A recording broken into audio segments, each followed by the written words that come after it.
It's started raining, but I've got to try and find somewhere where almost it's not going to get totally soaked. In today's video, I'm going to share the highs and lows of shooting film in Budapest. It didn't all quite go to plan, but I'll show the photos from all of this film. Join me and I'll share some behind the scenes of how I took the photos and also 4 apps that I found really useful when shooting film. Hey guys, Matt here from MrLiker.com.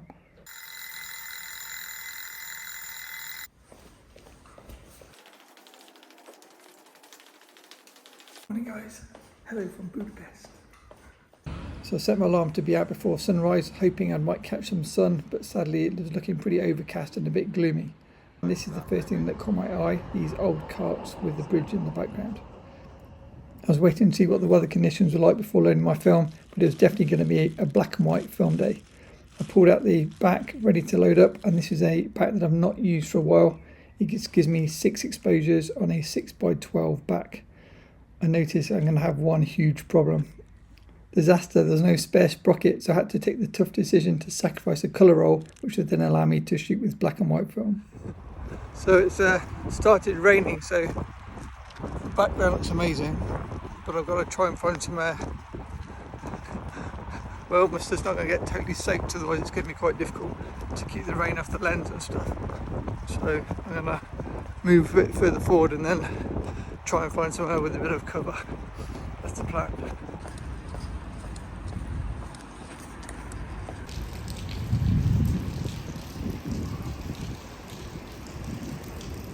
Okay, so I found one of the bridges to shelter under until hopefully the rain passes and fingers crossed nothing else goes wrong. So I set up the camera with a wide-ish lens, 120mm on 4x5. I'm going to shoot along the length of the river, but then I've just noticed another problem. That white van's just driven into my shot. I think it's just going to be one of those days. Luckily it did reverse it slightly further back so it was less prominent in the final photo. I used the preview app on my phone to decide whether to do pano, horizontal or vertical. I ended up deciding on vertical, and this is the final photo. I like the low contrast look and the moody skies, and luckily the rain then stopped, so it's time to move to my second location. I had this one image in my head before the trip, and this is the exact image which I was going for. I was going to set the camera up in the middle of the road on like a central reservation-y bit between 2 lines of traffic and 2 lines of trams.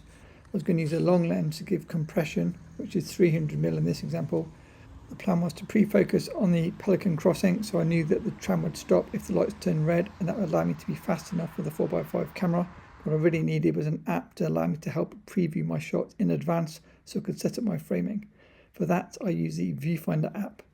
The Viewfinder app is something I downloaded recently after getting my recent 4x5 camera, and I absolutely love it. It's so useful if you're using different backs or different lenses.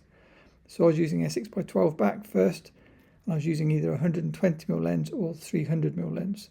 So all I do is dial in 120mm lens, for example, select my required aperture, set the film type to give you a rough example of a black and white preview, and then I could then pre-visualize my shots before actually setting up the camera. So this was roughly how it would look like on 300mm. If the pano setting didn't suit for that particular scene, I could also use my 6x7 back and check the preview for that too. Here's the final photos. This was shot with 120mm. And then this was shot with a 300mm, which is the shot in my head, and I was really happy with the final result. Great sharpness because it was stopped at the lights. Okay, let's take a quick break from the photos and I'll show you my camera setup and how I carried it. So as you know, 4x5 cameras are all big and heavy and too much to carry, etc, etc. I had my full kit for 3 days in this one Voigtlander 18-litre rucksack. I can put a link below to the bag and they are amazing, but this is how I did it. So the first thing I did was I took off the rangefinder from my MPP to make it slightly more narrow. I don't plan to use the rangefinder on this camera. I'm going to be doing everything via the ground glass. So by removing the rangefinder and the cam that comes with it, I was able to save around 400 grams off the overall weight. It was around 3 kilos and I got it down to 2.6 kilos. Still obviously very heavy, but now it's much more compact. There's the original weight before I chopped bits off. So now the second important factor is the size. Here you can sit next to my Intrepid, which is a very compact field camera, but the difference is with the MPP, you can carry the lens inside. With the Intrepid, you've got to carry it separately. Okay, so check this out. This is something I was pretty impressed with. So this is a 3.5 litre Voigtlander bag. This is not a sponsored video. I just love these bags. This is my usual bag for my Leica cameras, but check this out. Inside this bag, I do have a 120 roll film back. In this case, it is a 6x12 roll film back, the one that you've seen earlier in this video. And in addition to that, I've got a full 4x5 camera. Because I took the rangefinder off, it now fits into a 3.5 litre pilot bag. And that just blows my mind. I just think that's amazing. And then because the lens is already inside the camera, you have a full 4x5 kit in a 3.5 litre Voigtlander bag.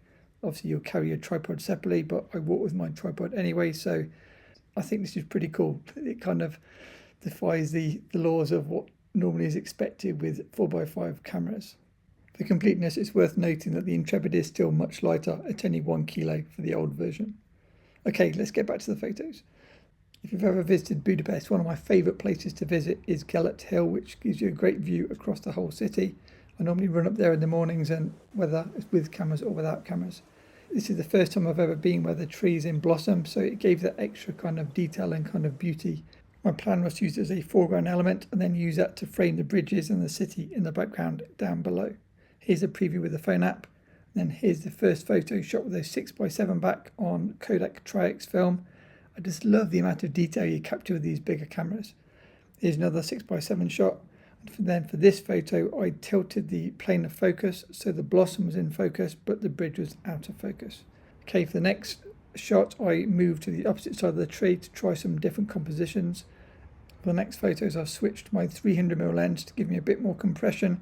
That was the reason for buying this lens ahead of the trip. It's a 300 f9 Nikkor lens. Here you can see first, that's actually a 120mm photo actually. 120mm first, shot on a 6x12 back with T-Max. Again with T-Max, and just love the detail. There's just so much detail, you could kind of zoom in for days on these sorts of photos.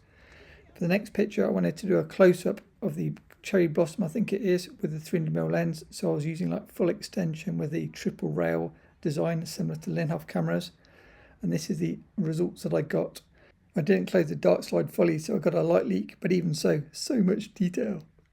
Okay, so it's about 5 hours later. And you can see, maybe recognise the background from earlier on. The weather's warmed up, as you can see I've got a few less layers and the rain has stopped. But I'm amazed at how much time is taken by 4x5 photography. It sounds obvious because it's obviously a slower process, but I think I've shot maybe 6 or 8 photos in like 5 hours. The problem is that the day kind of, everybody started to wake up. Lots more people came out, and so then I was kind of centre of attention.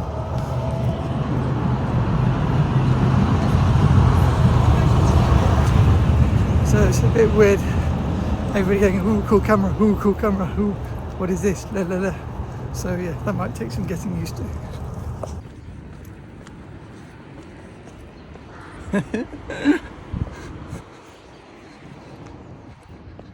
Check this out.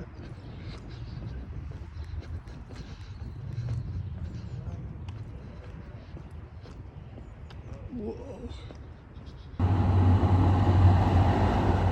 Good morning from Budapest, day 2. As you can see, I've already got the camera set up and I'm using a grad filter to try and darken the sky to give me a more even exposure. And I've got a slight bit of movement on the back of the camera to try to get the plane of focus as I want it. The plan must have the boats in focus in the foreground and the palace in focus in the background. And so I'll show you my preview. That's the preview, that's the shot that I should have got. That's the photo that I actually got because my cropping seems slightly off in camera in terms of what I've marked on the ground glass. So I need to take another look at that so not to screw up future compositions. I had exactly the same problem with this. So my plan was to have a lot of front movement so I could get the kind of flatten the focus across the scene. So I've got the plants in focus in the foreground, I think it's rosemary, and then the bridge in focus also in the background. The plan was to silhouette the plant against the bright bridge in the background, but I needed an app just to check my metering. For this, I use the Light Meter app, or My Light Meter app. This has got such a nice design. It's just very rewarding to look at and rewarding to use. Obviously, it's designed like an old analog light meter. So for that reason, yeah, you could just play with it all day. I think it just looks really cool. It's a very nice design and does the job. So again, here's the preview of what I should have got. Sadly failed again, but at least I get to practice with the different movements for future shots, so it's all good practice. For the next composition, I wanted to do a vertical composition of this bridge, and I was in the centre of the road yet again, in another central reservation, before all the tourists came out. And then I lined up a 300mm lens to give me the compression and a shot exactly down the white line.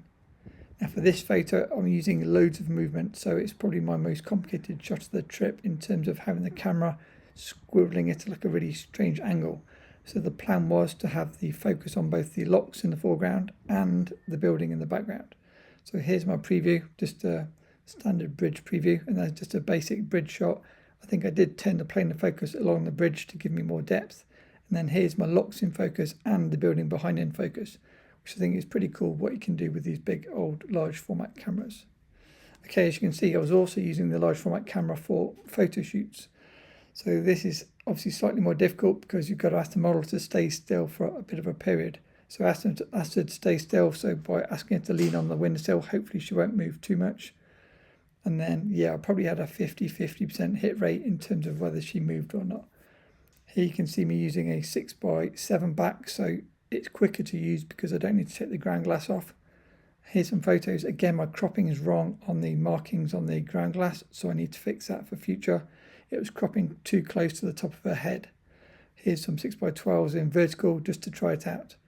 Okay, let's quickly cover photo app number 3. If you've ever shot film in low light situations, you're going to need to know the film reciprocity failure rate. Basically, you need more time for any given time.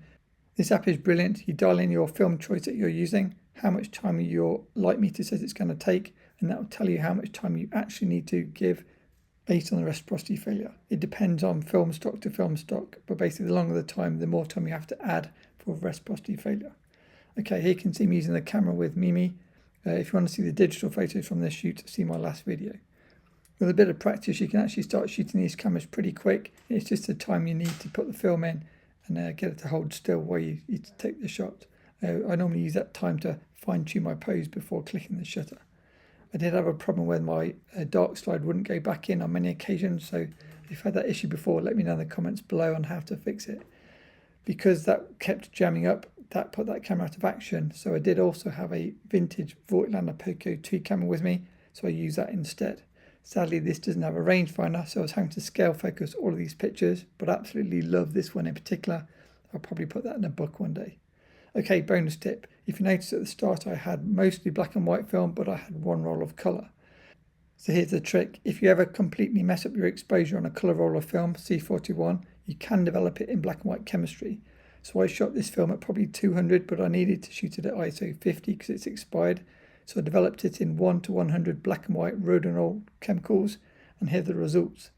The film had been in this camera so long, it's from my Vegas trip last year when I was teaching in Vegas. So these are shots from that particular trip, and they came out great, obviously in black and white, just not in colour. Okay, back to Budapest for final day, day 3. Okay, for day 3 the pressure was on. I only had one frame left for my 4x5 camera, and it was in the 6x12 back.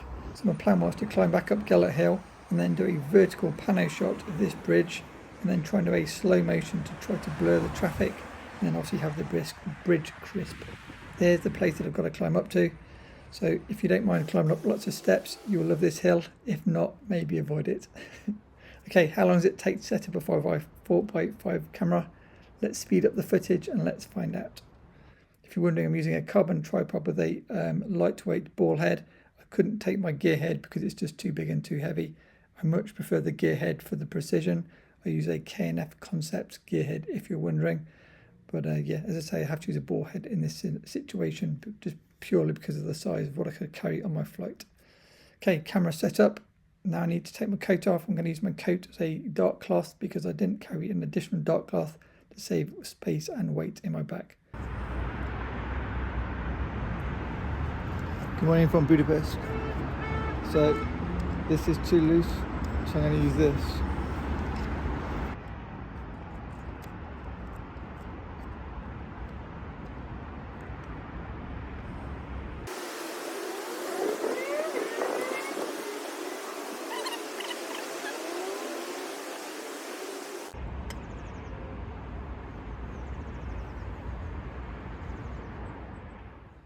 Okay, let's quickly cover photo app number 4. This is a simple one but very effective and quite fun to use too. So photo app number 4 is a bubble spirit level. So make sure that your camera's level. All I did was place my phone on top of my camera and then use that to level the camera before taking my shot.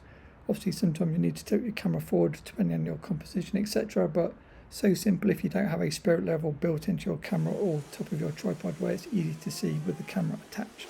See, so I'm trying to have vertical composition on 6x12, so trying to get it lined up. This is particularly important when using long lenses or pano shots because a slight miss in your composition means you've got to crop in post and you will lose a lot of your final photo if your pano shot's on a bit of a wonk.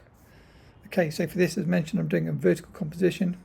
I'm slightly concerned that because the lens is quite extended that you get a bit of vibration on the front of the lens when taking the shot. First, here's the iPhone preview that I did before setting up the camera, and then here's my final picture. I'm pretty happy with the motion blur that I got. I think there is some movement in the bridge because of the traffic, and so if you look very carefully on Flickr, I'll put it on Flickr, and also I'll put a blog link below to the photos if you want to see those full res, or some of them. You'll notice that there is some movement, so I think that's because the bridge is swaying from the traffic. So okay, so once I'd finished my one shot, I was now out of film, so I put the 120 lens back on because you can't fold up the camera with a 300mm lens on, it's slightly too big. And then just to be safe, I then shot the same photo with my Perkeo 2. I was really worried that I had motion from the vibration of clicking the shutter. So these photos are now shot with the Perkeo 2, 6x6 with Kodak Tri-X. I don't think it's quite as exciting with it being static traffic, but I like this one. This worked better as a square than a pano, so I got that with the Perkeo. Okay, question for you. What is your favourite photography app and what app would you recommend? I guess if I had a fifth app, it would be some sort of sun tracking app. I know they're very popular with landscape photographers, but let us know in the comments below. Okay, it was time to buy more film so I could shoot a few more photos before heading for my plane. So I googled film shops in Budapest and found Cafe Analog. This place is an absolute goldmine if you want to buy film, and their foam and pan prices were super cheap, so I grabbed a roll of foam and pan for the next photos. Quite like bridges and trams, as you've probably realised by this point, so I set up on the bridge and then I was trying to do photos as the trams came past, but without any cars in, so they looked more like timeless photos. Here's my viewfinder app preview to kind of line up my shot, and I liked how the sun was striping across the bridge and the shadows. However, I did underexpose these a bit, so as you can see they're a bit grainy and a bit kind of, well, rubbish, I guess, for want of a better word. Right, if you want to see more content, I do also post on Patreon every week. I can put a link below. A huge thanks to my amazing patrons who make this channel possible. And if you want to see the last video from Budapest, I can put a link to that next.